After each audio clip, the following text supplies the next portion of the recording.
చిన్నమ్మ పెళ్లికి చేసిన అప్పు తీర్చడానికి కూరగాయల మీద వచ్చే డబ్బులు సరిపోవట్లేదురా. మరేం చేద్దాం అనుకుంటున్నావు అన్న? డైరీ ఫామ్ పెడదాం అనుకుంటున్నా. ఏం నరసింహారావు, ఈ సంవత్సరం కూడా నీ కూతురికి పెళ్లి చేసినట్టు కనిపించట్లేదు. మనం డైరీ ఫామ్ పెట్టుకునేటప్పుడు బరికి మధ్య దూరం ఉండాలి. అప్పుడే పాలు పెట్టుకోవడానికి పడుకోవడానికి వీలుగా ఉంటుంది. నరి బైక్ కొనుక్కుందాం అనుకుంటున్నాను. సగం డబ్బులు నువ్వు పెట్టుకో, సగం నేను పెట్టుకుంటా. ఏమంటావు? నరసింహారావు కూతురు పెళ్లి చేసేసరికి నా కూతురు కూడా పెళ్లి వచ్చేటట్టుంది. చూడు గురవయ్యా, ఏదో ఒకటి చేసి ఈ శ్రావణ మాసంలో అమ్మి పెళ్లి జరిగేటట్టు చూడవయ్యా. అసలే ఊళ్ళో వాళ్ళ మాటలు పడలేక వస్తున్నా. నీకు భార్య లేకపోయా, కొడుకు లేకపోయా, ఉన్నదొక్కతే ఆడపిల్ల. వచ్చినోళ్ళు నిన్నేడ చూసుకోవాలని భయపడుతున్నారు. అయిద్దిలే, తొందరపడ మాకు. లోన్ అయితే వచ్చింది నరి, దాని గురించి భయపడ మాకు.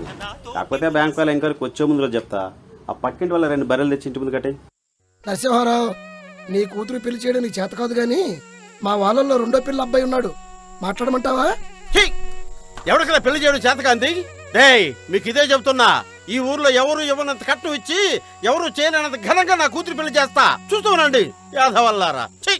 నరిగా కమ్మగా కూరగాయలు అమ్ముకోక నీకెందుకు రా డైరీ ఫార్మా? నీ అమ్మ ముసలోడా, అవని పెళ్లి చేసుకున్నాడు, కమ్మగా ఎదురు కూర్చోబెట్టుకోకూడదు. పిల్లల్ని ఎందుకు కన్నా? మిమ్మల్ని చదివించింది బరిగాళ్ళు పేడగాళ్ళు ఎత్తడానికి అంటారా? చెప్పు తీసుకొడతావు నా కొడకలారా ఇద్దరిని. వదినా, వీడు ఒక్కడికి తిని ఏం అర్థం కావట్లా. వీడికి పెళ్లి చేయి. నాకు 2 కండిషన్లు ఉన్నాయి. 1 నేను కట్నం తీసుకున్నాను, 2 నేను పెళ్ళికి బంతి పెట్టినాను.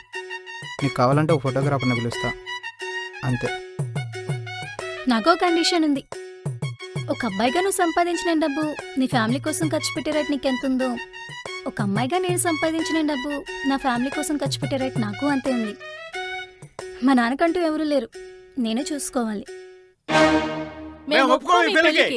కట్నం లేకుండా బంతి లేకుండా పెళ్లి అంటే పెళ్లి చేసుకుంటే కట్నం కోసం. నాకెందుకు నరిగా 50-50 బిస్కెట్ గా అనిపిస్తుందా? అయినా ఊరికొచ్చే కట్నం తీసుకోవడానికి నీకేం రోగం రా? నీకేం బాబాయ్, ఒక్కడే కొడుకుగా అంతే మాట్లాడుతావులే. అత్తయ్య, ఇల్లు కట్టుకుందాం అనుకుంటున్నా. ఒక 3 లక్షలు కావాలి. ఆర్ఎంపీ నారాయణ మా ఇంటి పక్కన కొత్తగా పాల కేంద్రం పెడుతున్నాం. శాతంతో సంబంధం లేకుండా లీటర్కి 50 రూపాయలు ఇస్తాం. రేపే ప్రారంభం. అరే నరి, చదివింపుల డబ్బులు ఊరికే పోతాయి, పెళ్లికి బంతెన్న పెట్టరా. బోర్డు మీరు చదివించే 150 ఒక నెల ఖర్చులకు రావు. మాట్లాడుతున్నావు మళ్ళీ. ఆ గడ్డి తీసుకొని పో. ఓమ్మి ఏంది పాలేనా? పాలాడున్నాయమ్మి. పాలేనావి? అమ్మాయి తరపున వాళ్ళు అడిగే ప్రశ్నలకి సమాధానం చెప్పుకోలేకపోతున్నా.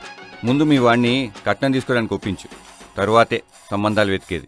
బావ 15 లక్షలు కట్నం తీసుకొని కాలు గడిగినందుకు 150 రూపాయలు కండవ భుజానేసింది. అదే మర్చిపోలేకపోతున్నా. ఇప్పుడు అమ్మకు 300 రూపాయలు చీరబెట్టి 3 లక్షలు కావాలత్తయ్య, ఇల్లు కట్టుకోవాలని అడిగిందంట్రా. ఊర్లో వాళ్ళు నానా రకాలుగా మాట్లాడుతున్నారా, కట్నం తీసుకోరా. చిన్నం పెళ్లికి డబ్బులు సరిపోక 5 లక్షలు 3 రూపాయలు వడ్డీకి తెచ్చినావు. ఇప్పుడు సిగ్గు లేకుండా నేను తీసుకున్నాను కట్నం. నీ చుట్టాలకు అంత ప్రేమ కారిపోతుంటే వచ్చి అప్పు తీరవు. మనం మాట్లాడటం కాదు.